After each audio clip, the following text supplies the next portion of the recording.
येवला पैठणी एक ऐतिहासिक आणि समृद्ध वारसा. नाशिक शहरात वसलेला हा येवला तालुका आणि या येवला तालुक्यातील पैठणी हा वस्त्र परंपरेतील एक अमूल्य ठेवा आहे. पैठणी ही केवळ एक वस्त्र नव्हे तर महाराष्ट्राच्या संस्कृतीची आणि परंपरेची शान आहे. येवला येथे तयार होणाऱ्या पैठणी साड्या उच्च प्रतीच्या रेशीम आणि सोनसळी जर्जरीत जरीपासून तयार केल्या जातात.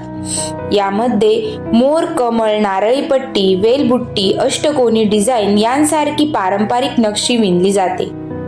पैठणीच्या जरीला सोन्याचे व चांदीचे वर्ख लावले जात असल्याने ती अधिक चमकदार दिसते.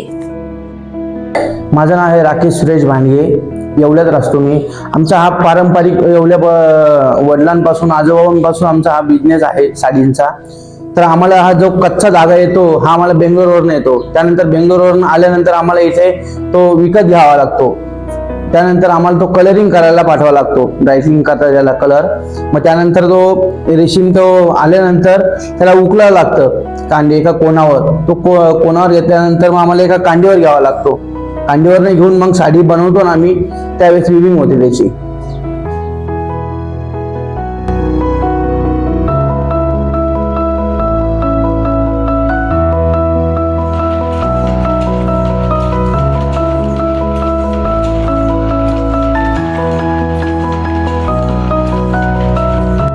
विणण्याची परंपरा साधारण सातवाहन काळापासून इसवी पूर्वी 230 पासून अस्तित्वात आहे.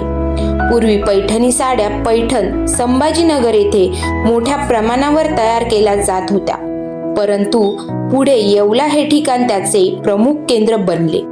आजही येवला येथे मोठ्या प्रमाणावर पैठणी उत्पादन चालले आणि येवल्याच्या पैठणीला जागतिक स्तरावरही ओळख मिळाली आहे.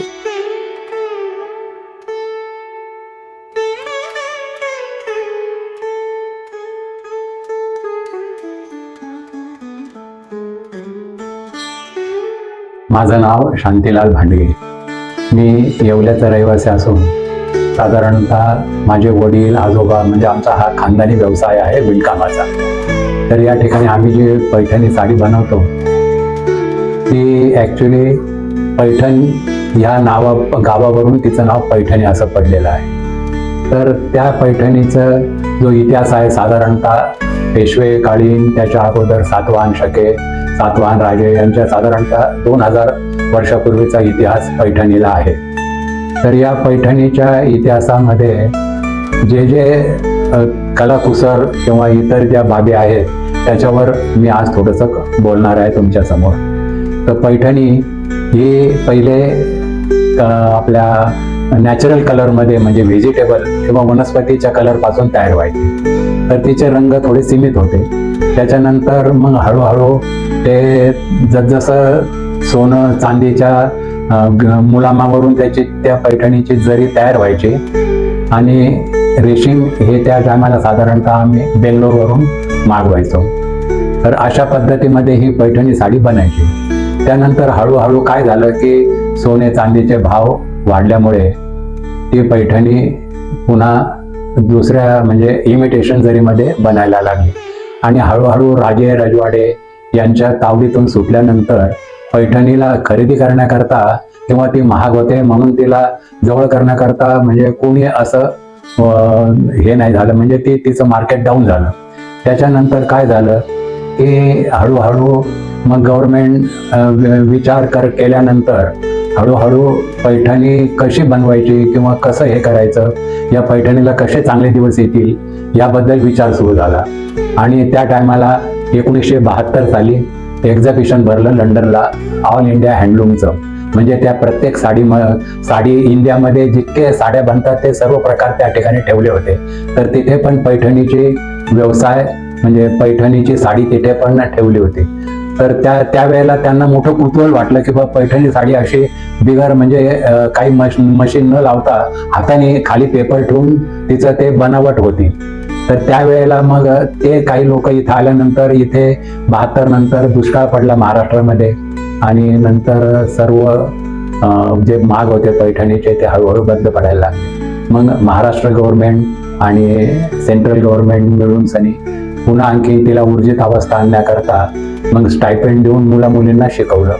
पैठणला तिचं सेंटर खोललं आणि सेंटर खोलल्यानंतर मग हळूहळू ते जे लोक विणकाम करायला लागले त्यांचे सॅम्पल हळूहळू मग बनायला लागल्यानंतर त्यावेळेला महाराष्ट्र स्मॉल इंडस्ट्री डेव्हलपमेंट कॉर्पोरेशनने एक एक्झिबिशन भरवलं वर्ल्ड ट्रेड सेंटर मुंबईला आणि त्यामध्ये खूप म्हणजे या पैठणीचा प्रसार झाला आणि हळूहळू तिला पुन्हा डिमांड यायला लागली आणि मग हळूहळू पैठणवरून आपण इकडे येवल्याला आलं. काही विणकर आले आणि त्यांनी मग इथे पैठणीचा व्यवसाय सुरू केला.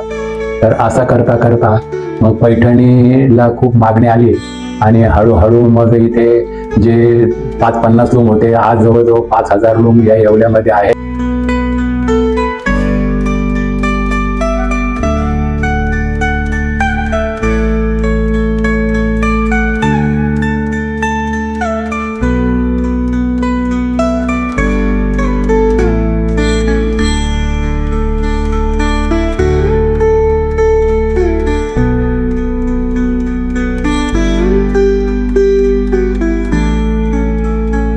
विणण्यासाठी लागणारा वेळ हा तिच्या डिझाईन आणि जटिलतेनुसार वेगवेगळा असतो.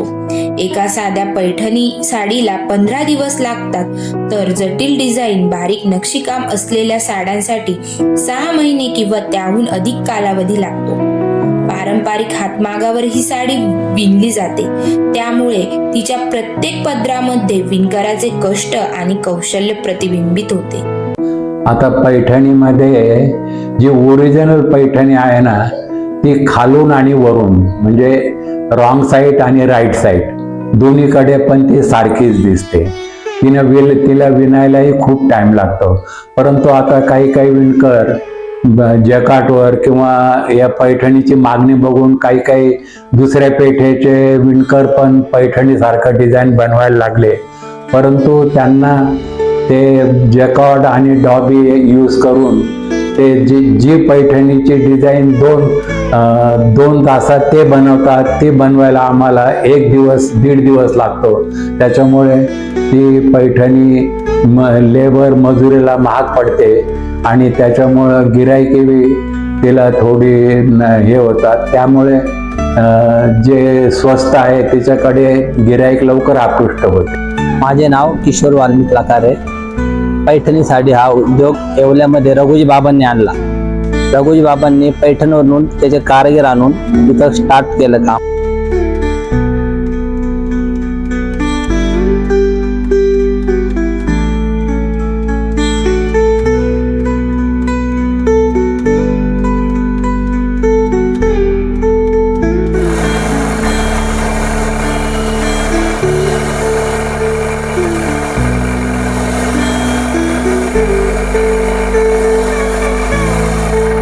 सिंगल मोन्या पैठणी स्टार्टिंग रेंजची पैठणीची ही आहे 30,500 रुपये.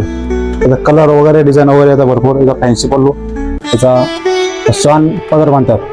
त्यानंतर ट्रिपल मोन्या पैठणी ही 36,500. ट्रिपल मोन्या पैठणी ही टिश्यू मध्ये पदर वगैरे यात वगैरे कलर वगैरे येतात. 10 ते 15 रंग येतात. त्यानंतर ही मोर बॉर्डर पैठणी पिकॉक बॉर्डर बांधतात. त्याच्यात फॅन्सी पदरमध्ये मोर बॉर्डर बांधतात. त्यात 10-12 कलर येतात. त्यानंतर स्कर्ट बॉर्डर पैठणी बांधतात आपण. त्याच्यात रंग वगैरे येतात. ही 90,000 आणि त्यानंतर ही all over Paithani full work मध्ये. त्याच्या मोरा डिझाईन जंगल थीम बर्ड्स वगैरे.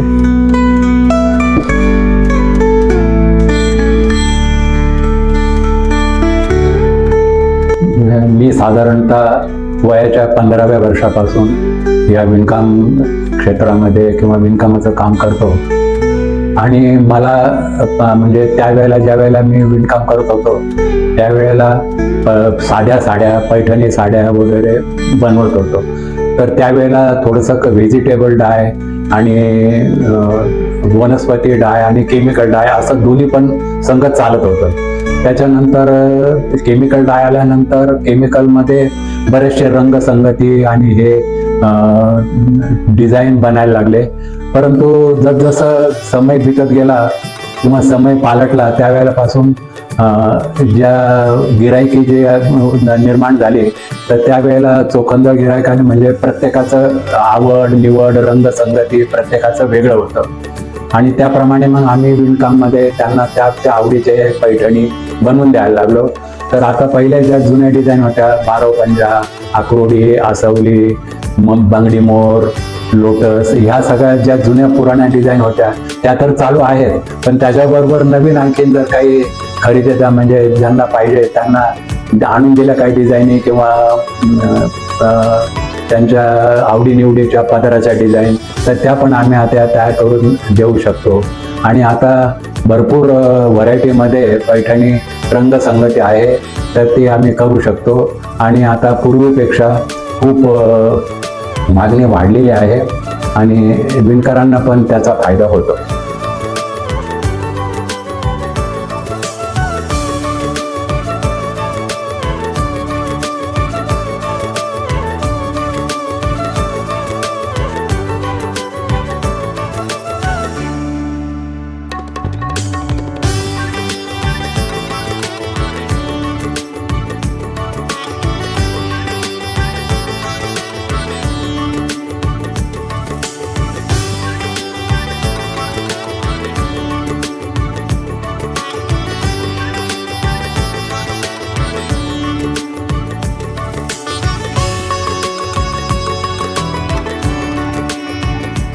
येवला पैठणी ही महाराष्ट्राच्या वस्त्र संस्कृतीचा अनमोल वारसा आहे.